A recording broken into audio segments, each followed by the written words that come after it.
Sa ngala ng Ama at ng Anak at ng Espiritu Santo. Amen. Ang pagpapala po ng ating Panginoong Jesucristo, ang pag-ibig ng Diyos Ama at ang pakikipagkaisa ng Espiritu Santo, nawa po ay sumainyong lahat. At sumaiyo rin. Mga kapatid, aminin po natin ang ating makasar at mga pagkukulang upang tayo po ay maging karapat-dapat na gumanap sa banal na pagdiriwang na ito.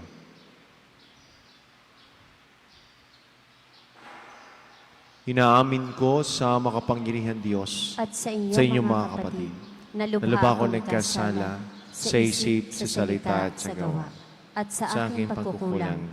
Kaya sinasamo ko sa mahal na Birheng Maria, sa lahat ng mga anghel at mga banal, at sa inyong mga kapatid na may panalangin sa Panginoong ating Diyos. Kawan po tayo ng makapangyarihan Diyos, patawarin po tayo sa ating mga kasalanan, patnubayan po tayo sa buhay na walang hanggan. Amen. Panginoon, kaawaan mo kami. Panginoon, kaawaan mo kami. Kristo, kaawaan mo kami. Kristo, kaawaan mo kami. Panginoon, kaawaan mo kami. Panginoon, kaawaan mo kami. Manalangin po tayo. Ama naming makapangyarihan, ginawa mong maging iyong katuwang ang sambayanan mo sa pagganap sa kaligtasan. Ipagalo mo lagi naming ikagalak ang muling pagkabuhay ng giling mong anak na namamagitan kasama ng Espiritu Santo magpasawalang hanggan. Amen.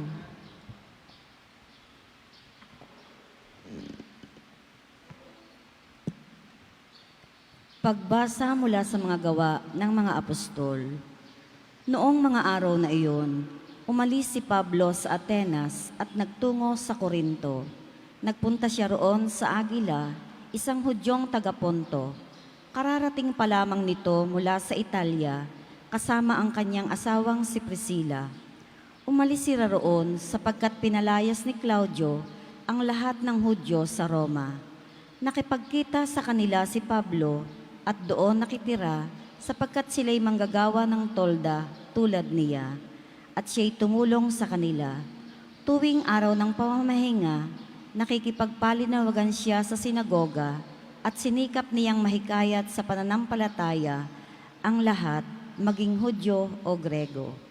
Nung dumating sina Silas at Timoteo mula sa Macedonia, iniukol na ni Pablo ang buo niyang panahon sa pamangaral at pagkatotoo sa mga Hudyo na si Jesus ang Kristo. Nang siya'y salungatin nila at laitin, pinagpag niya ang alikabok sa kanyang damit bilang babala sa kanila. Sinabi niya, "Kasalanan na ninyo kung kayo'y mapahamak. Hindi ko na kayo sagutin. Mula ngayon, tutungo ako sa mga hintil." Kaya't umalis siya roon at tumira sa bahay ng isang nagngangalang Tisyo Justo, isang taong may takot sa Diyos. Karatig ng sinagoga ang kanyang bahay. Si Crispo na tagapamahala ng sinagoga at ang kanyang sambahayan ay sumampalataya sa Panginoon. Sumampalataya rin naman at nagpabinyag ang marami sa mga taga-Korintong nakikinig kay Pablo. Ang salita ng Diyos. Salamat sa Diyos. Salmong tugunan. Panginoong nagliligtas sa tanang bansay na hayag. Panginoong nagliligtas sa tanang bansay na hayag. Umawit ng bagong awit at sa puon ay ialay, pagkat yaong ginawa niya ay kahangahangang tunay. Sa sariling lakas niya at taglay na kabanalan, walang hirap na natamo, yaong hangad na tagumpay. Panginoong nagliligtas sa tanang bansay na hayag. Ang tagumpay niyang ito'y siya rin ang naghayag. Sa harap ng mga bansay, nahayag ang pagliligtas. Ang pangako sa Israel, lubos niyang tinutupad. Panginoong nagliligtas sa tanang bansay na hayag. Tapat siya sa kanila at ang pag-ibig ay wagas. Ang tagumpay ng ating Diyos kahit saan ay namalas. Magkaingay na may galak, yaong lahat sa daigdig. Ang puon ay buong galak na purihin sa pag-awit. Panginoong nagliligtas sa tanang bansay na hayag.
Sumaini po ang Panginoon. At sumaiyo rin. Ang mabuting balita ng Panginoon ayon kay San Juan. Papuri sa iyo, Panginoon.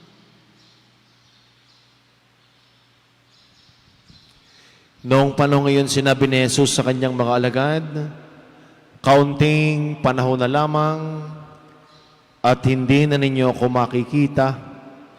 At pagkaraan ng kaunting panahon pa, ako ay inyong makikita uli. Nag-usap-usap ang ilan sa mga alagad. Ano kaya ang ibig niyang sabihin? Bakit niya sinabing kaunting panahon na lamang at hindi na natin siya makikita? At pagkaraan ng kaunti pang panahon ay makikita uli. Sabi pa niya, sapagkat ako'y paroroon sa Ama. Ano kaya ang ibig sabihin ng kaunting panahon na lamang? Hindi natin maunawaan. Naramdaman ni Jesus na ibig nilang magtanong. Kahit sinabi niya, nagtatanungan kayo tungkol sa sinabi kong kaunting panahon na lamang at hindi na ninyo ako makikita. At pagkaraan ng kaunting panahon, ako'y inyong makikita uli. Sinasabi ko sa inyo, tatangis kayo at magdadalamhati, ngunit magagalak ang sanlibutan. Matitigib kayo ng kalungkutan, subalit ito ay magiging kagalakan. Mga kapatid, ang mabuting balita ng ating kaligtasan. Pinupuri ka namin, Panginoong Heso Kristo. Magandang umaga po sa inyong lahat. Sa mga may birthday po ngayong araw na ito, happy birthday sa inyo. Sa may wedding anniversary, congratulations po sa inyo. Sa ating pong unang pagbasa, magkasawang Priscilla at Aquila, sila po ay pinalayas ni Haring Claudio mula ho Roma. At sila ho'y walang matuluyan, kaya't itong si San Pablo, na isa hong manggagawa ng tolda, katulad ni Priscilla at Aquila, ay kanya hong kinupkop. Maganda hong pagnilayan natin yung trabaho ho ng dalawang ari mag-asawa at San Pablo, manggagawa ho ng tolda o kaya ho ay tent. Bakit binigyan diin pa ho ito dito sa ating unang pagbasa? Una ho, nung panahon ho ni Jesus, ang mga profesyon ay hindi ho sila tumatanggap ng bayad. Bakit? Sapagkat sila ho ay subsidized galing ho sa gobyerno nila. Halimbawa ho ng teaching, preaching, ay ikaw ho ay hindi dapat maningil sa iyong tinuturuan.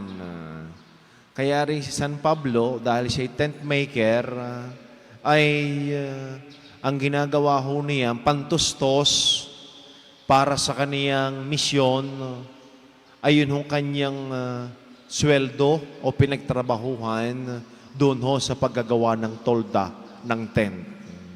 Una hong pagninilay, hindi ho natin pwedeng pagkakitaan ang salita ng Diyos. Hindi ho natin pwedeng gamitin ang relihiyon para ho magkaroon ng pera. Sa halip, ito si San Pablo ay napakaganda na kanyang ginawa.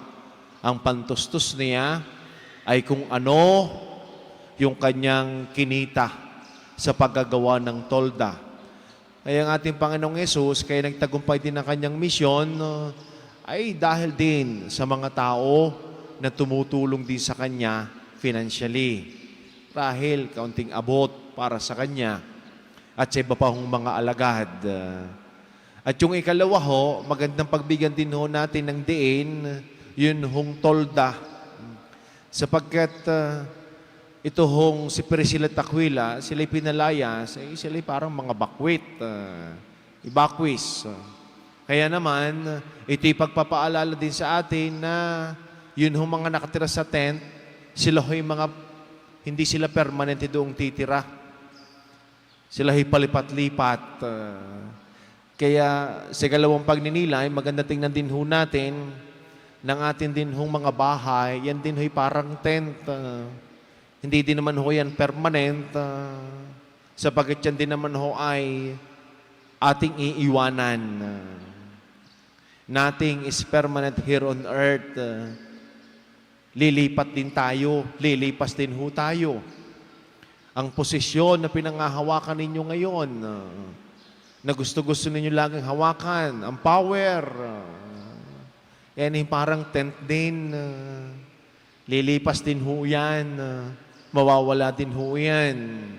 Ang mga ginugusto ho natin sa buhay, mga material man hong bagay, yan naman yung mga panandalian, at yan din ho, ay parang tent na ating tinitirahan sapagkat dito permanente. Sa atin naman pong ebanghelyo, ay narinig ho natin ang 5 beses na salita na kaunting panahon na lamang. Ano bang ibig sabihin ng kaunting panahon na lamang na sinasabi ni Jesus? Kaya ho itong mga alagad niya ay hindi mapakali. Ano bang sinasabi niyang kaunting panahon?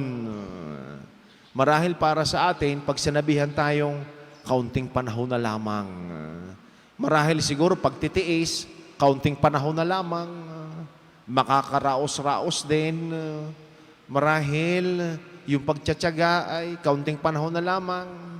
At yan din ang ating mga salita na binibitawan sa mga taong gusto ng sumuko. Sa mga estudyante na gusto ng sumuko at gusto ng tumigil. Sabi ng mga kaibigan, mga magulang, alay, kaunting panahon na lamang at ikaw ay makakatapos na. Kaunting panahon na lamang. Yung kaunting panahon din ay sinasabi ni Jesus ay sapagkat siya ay pupunta na sa langit. Kaunting panahon na kayo ay nagalak. Dumating din sa inyo ang kalungkutan. Pero kaunting panahon, ako'y makikita ninyo uli. Kagalakan ang ibibigay uli. Kahit nung si Jesus ay akit na sa langit, may assurance niya. Nawa yung kalungkutan ninyo'y mapawi ng aking ipapapadala. At ito ay ang banal na Espiritu Santo. Kaya sa kaunting panahon man ng pagtigil natin din sa mundo, marahil para sa iba ay haba-haba na, pero marahil para sa iba ay life is too short. Opo nga naman, kakaunting panahon ang titigil natin din sa mundo, itong sa kaunting panahong are, ay gagawin pag natin na puro na lamang lungkot. Sa kakaunting panahon ay binibigay sa atin, ay ano pa ang ating pinagkakaabalahan. Sa kaunting panahon ay binibigay sa atin ng Diyos. Sana ang kaunting panahong ito ay maibigay natin sa Kanya.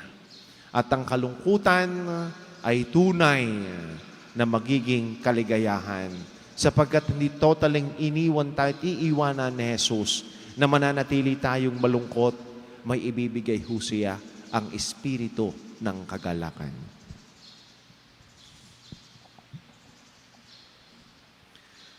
Inihahandog sa atin ng Diyos ang kanyang lakas sa mga panahon ng pangangailangan. Idalangin natin na lagi tayong umasa sa Kanya. Gawin mong kagalakan ang aming kalungkutan, O Panginoon. Gawin mong kagalakan ang aming kalungkutan, O Panginoon.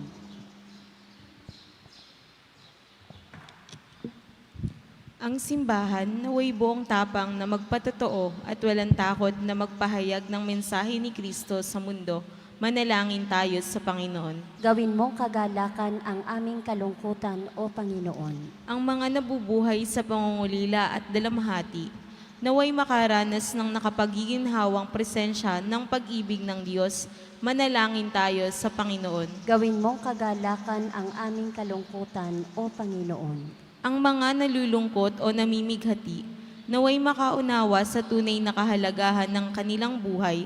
Manalangin tayo sa Panginoon. Gawin mong kagalakan ang aming kalungkutan, O Panginoon. Sa kanilang kahinaan, naway matuklasan ng mga may sakit at may kapansanan ang lakas ni Kristong muling nabuhay. Manalangin tayo sa Panginoon. Gawin mong kagalakan ang aming kalungkutan, O Panginoon. Ang mga yumao ng tapat sa Panginoon, naway makatagpo ang manunubos na nagpakasakit para sa kanila. Manalangin tayo sa Panginoon. Gawin mong kagalakan ang aming kalungkutan, O Panginoon. Ama naming puspos ng kabutihan at pag-ibig, Tunghayan mo ng may habag ang iyong bayan dahil sa kanilang mga pagkukulang. Tulungan mo sila sa mga hinaharap nilang pagsubok at hayaan mong lukuban sila ng iyong pag-ibig. Hinihiling namin ito sa pamamagitan ni Kristo na aming Panginoon. Amen.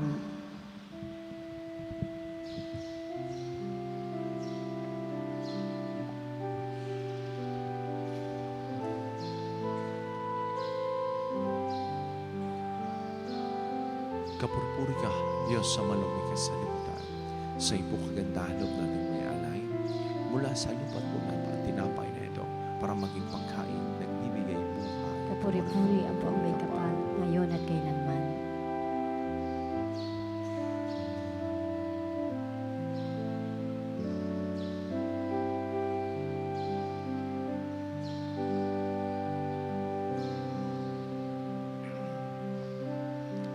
Kapuri-puri ka, Diyos sa malumig ka sa libutan. Sa iyong kagandahan loob natin may alay. Mula sa katas ng ubas at mga pag-aalak na ito para mag-inuming, nagbibigay ng iyong Espiritu. Kapuri-puri ang buong may kapal, ngayon at kailanman.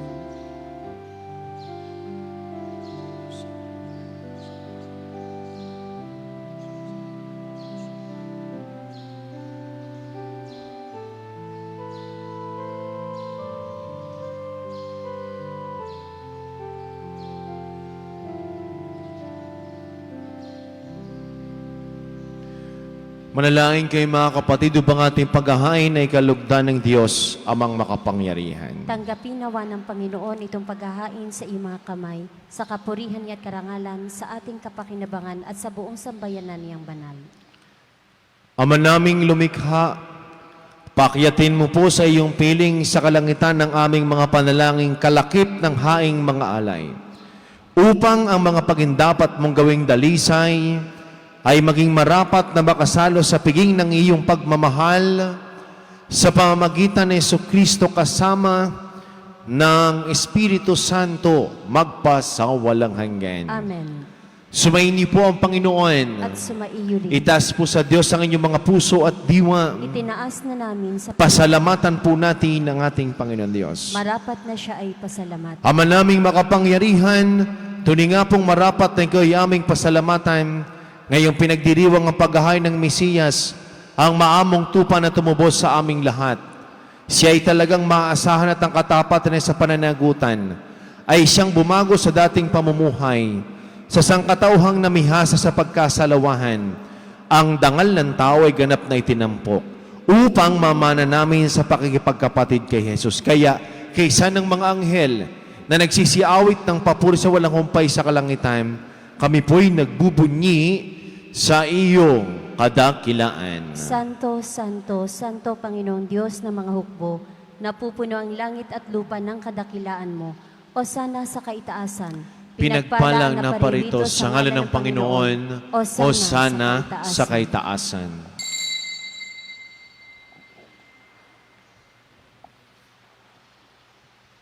Ama naming banal, ikaw po ang bukal ng tanang kabanalan, kaya't sa pamagitan ng iyong Espiritu, gayon mo pong banal ang mga kaloob na ito upang para sa amin maging katawan at dugo ng aming Panginoong Jesucristo.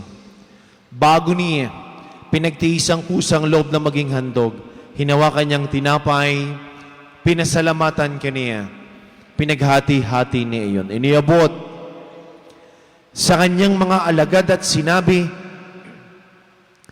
tanggapin ninyong lahat ito at kanin, ito ang aking katawan na ihahandog para sa inyo.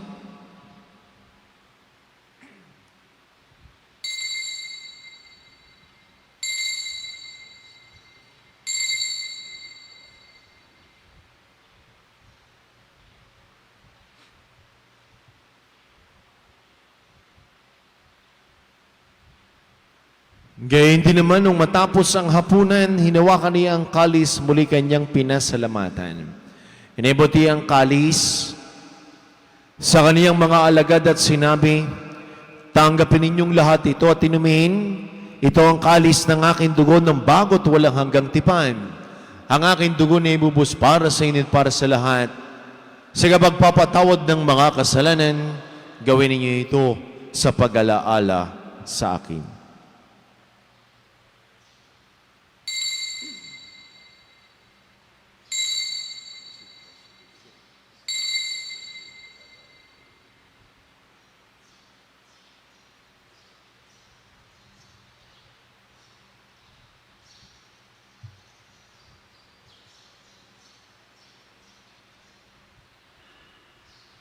Ang misteryo ng ating pananampalataya. Si Kristo'y namatay, si Kristo'y nabuhay, si Kristo'y babalik sa wakas ng panahon. Ama, ginagawa po namin ngayon ang pag-alaala sa pagkamatay at muling pagkabuhay ng iyong anak. Kaya tinialay po namin sa iyo ang tinapay na nagbibigay buhay at ang kalis na nagkakaloob ng kaligtasan. Kami po ay nagpapasalamat dahil kami ay ang minarapat at tumayo sa harap mo para maglingkod sa iyo. Sinasamo namin kami magkakasalo-salo sa katawan at tugnig ni si mabuklod sa pagkakaisa sa pamagitan ng Espiritu Santo. Ama, lingapin mo pong isimbahang laganap sa buong daigdig. Puspusin mo kami sa iyong pag-ibig at ni Gilbert naming Arsobispo at ng lahat ng mga kaparian. Alalahanin mo rin po ang mga kapatid naming nahimlay na.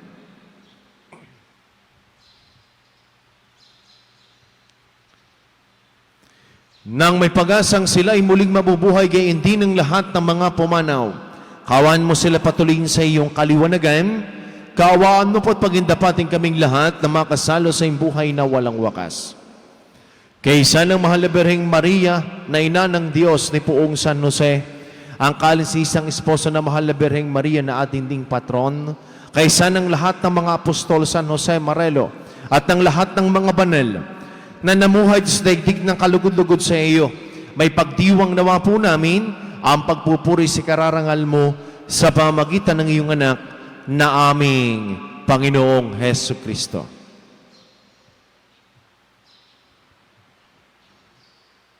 Sa pamagitan ni Kristo kasama niya at sa Kaniya, ang lahat ng parangal at papuri sa iyo sa makapangyarihan kasama ng Espiritu Santo magpasawalang hanggan.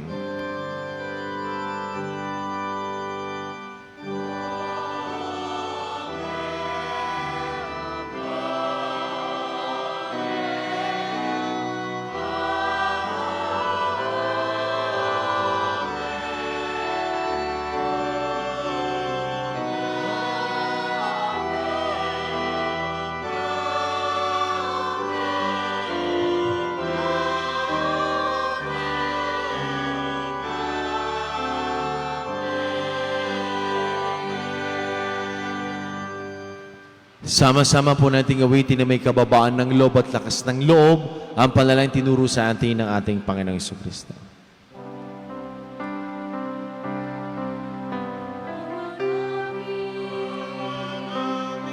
Sumasalangit ka, sambahin ang ngalan mo.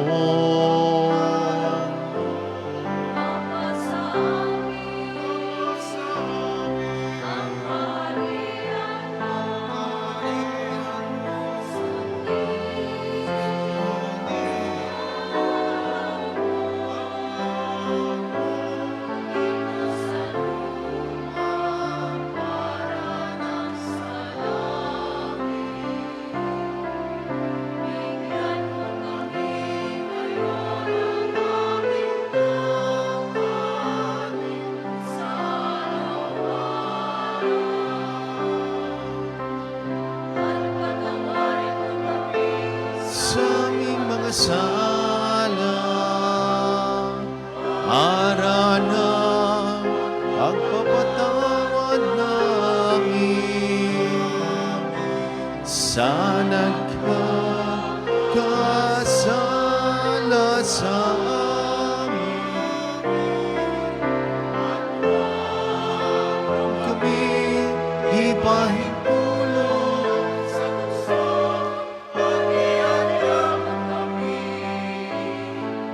sa lahat na masama.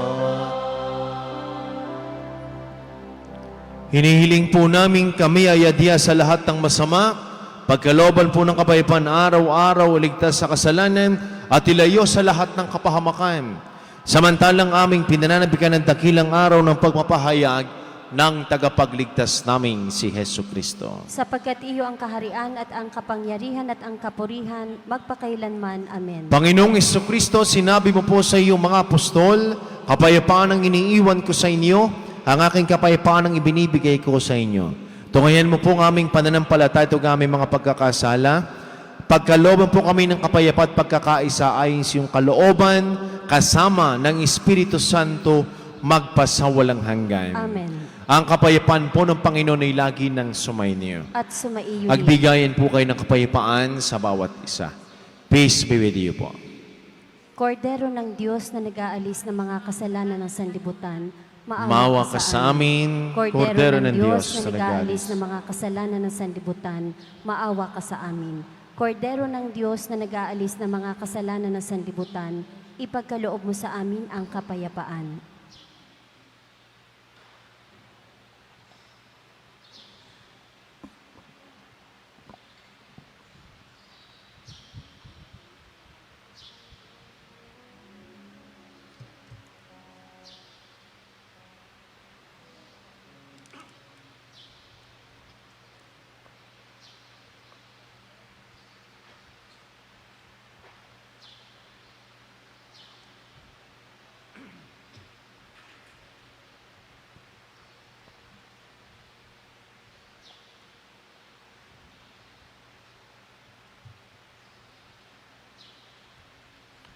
Maminamahal kong mga kapatid, ito ang kordero ng Diyos, itong Kristong muling nabuhay, siya nag-aalis sa mga kasalanan sa libutan. Palad tayong lahat ng mga inanan sa kanyang pananalapiging. Panginoon, hindi ako karapat-dapat na magpatuloy sa iyo, ngunit sa isang salita mo lamang ay gagaling na ako. Ang katawan ni Kristo. Amen.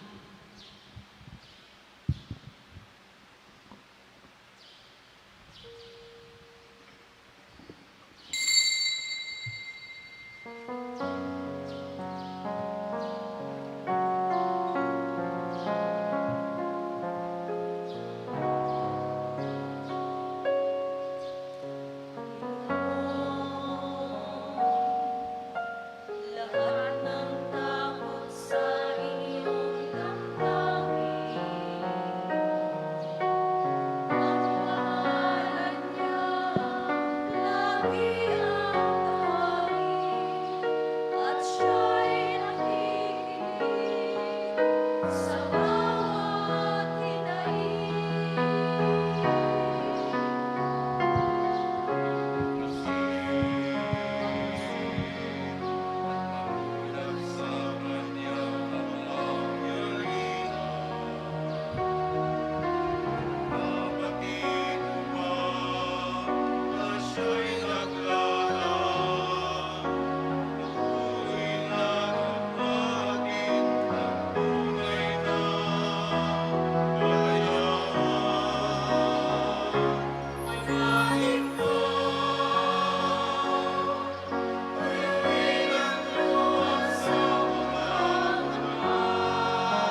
Manalangin po tayo.